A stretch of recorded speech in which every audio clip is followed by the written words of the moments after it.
Well, hello everyone, it's Nina. Thanks for joining me today for a new video. Today I wanted to share this sweet little Christmas card with you. It's pretty simple to put together and you're just going to have some fun with coloring. I ended up doing some watercoloring for this card, but you could swap out the coloring medium for your favorite one of choice. So I'm using this adorable brand new Wintertime Critters stamp set from Simon Says Stamp. I adore the illustrations in this set. It was really hard to pick which one to use on this card. I actually enjoyed making this card so much. My goal is to actually make a few more using some of the other images, and so I'll make the same card but just swap out the images for one of the other ones. So I'm stamping this little critter, this is the bunny, with some Lost Shadow ink from Tim Holtz. This is the Distress ink pad, and that's going to give me a beautiful ink color for some no-line watercoloring. If you don't want to do no-line watercoloring, you could stamp with a black ink. I've always loved no-line watercoloring. Watercoloring is one of the very first techniques I ever used for coloring methods when I started making cards many years ago, and it's always one that has stuck with me. The watercolors I'm using are a mix of Daniel Smith and Winsor & Newton watercolors, but any watercolors would work for this. I am working on a cold press watercolor paper, so it is textured, and that's why I had to stamp the image twice to make sure I got a really good impression. This is a very light ink, so I wanted to make sure that the impression was really good on top of the tooth of this paper. My favorite watercolor paper is Strathmore watercolor paper. It blends really nicely and it has a nice texture. It's not too harsh of a texture, but it also has a good pattern, which I like. So as you can see, I colored this image with classic Christmas colors, reds, greens. For the bunny, I started with gray and then I layered on brown over top of that once the gray dried, so it gave the bunny some variation to his coloring, which I think was really fun. Any areas that are meant to be white, like the snow in his hat, I chose a light blue color. I also used a black pen in spots, and I'll show you a little bit more as we go along where I added some additional details, but I definitely used that black pen for his eyes. And you'll notice I used very small brushes to color this in because this is a very detailed image and it's a little on the smaller side, so I definitely wanted to have those detailed brushes on hand to be able to color this in. So this is a size 0 that I used for most of the coloring.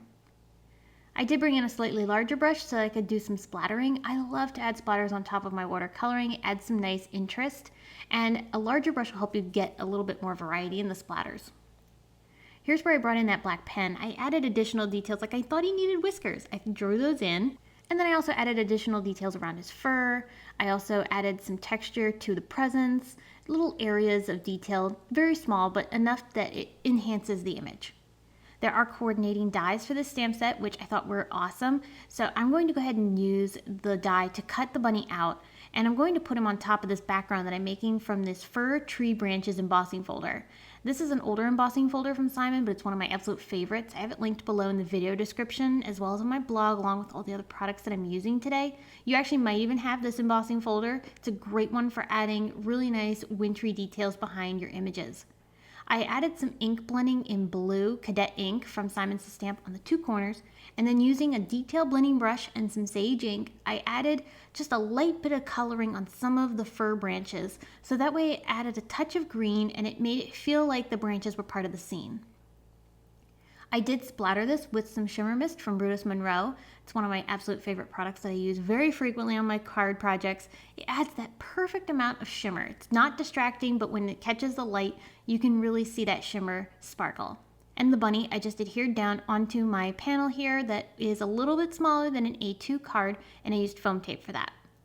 I did attach this entire panel on top of some glitter cardstock so I could get a nice little trim of glitter around the edges of my paper. I thought that would be very pretty and a little bit of subtle sparkle. I didn't want anything too distracting. I wanted this card to feel simple because the bunny is meant to be the center focus of the project. But that little touch of glitter is a perfect finishing touch around the edges. Speaking of glitter, I did add a little bit of clear Distress Rock candy onto this bunny. I thought that would be a really nice finishing touch for him and give another added sparkle to this project. So I sprinkled that on top of some glossy accents that I applied to the hat and the snow. All right, now we need to add a sentiment. There are some great greetings in the Wintertime Critter stamp set. I ended up choosing Merry Christmas. I'm going to stamp this with embossing ink onto some dark green cardstock from Simon Says Stamp. This is a really nice rich green that I thought would go well with the watercolors that I chose to color in the presents. I used some green throughout some of the presents, so I thought this would be a good match. And then to continue on the silver, I used silver embossing powder from Simon Says Stamp to use as the powder for the greeting. And I'll set that, and that'll give it a really nice shine on top of this dark colored cardstock. This greeting actually had a coordinating die, so I'm going to use that to cut this out, which I think is really nice because then I can pop it up on top of my card and give the greeting a little bit of separation off of the background. It's also nice because the background is textured, so I wouldn't have been able to stamp as easily on top of an embossed background like this. I did finish things off with a little bit of twine. I love adding twine to my Christmas cards, and it's also a low bulk embellishment. So this will flatten out really nicely in the mail when you put this into an envelope, which I think makes it convenient, especially when we're sending out lots of Christmas cards for the holiday season.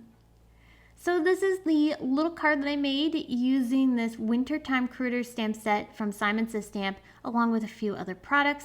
I hope you enjoyed seeing this project. And like I said, this would be an easy card to replicate. All you need to do is stamp out a whole bunch of images that you love, put them in the center of the card, add a fun little background that's simple with just some texture of an embossing folder, bit of ink blending, and you're good to go. It's a sweet card, fun and easy to replicate.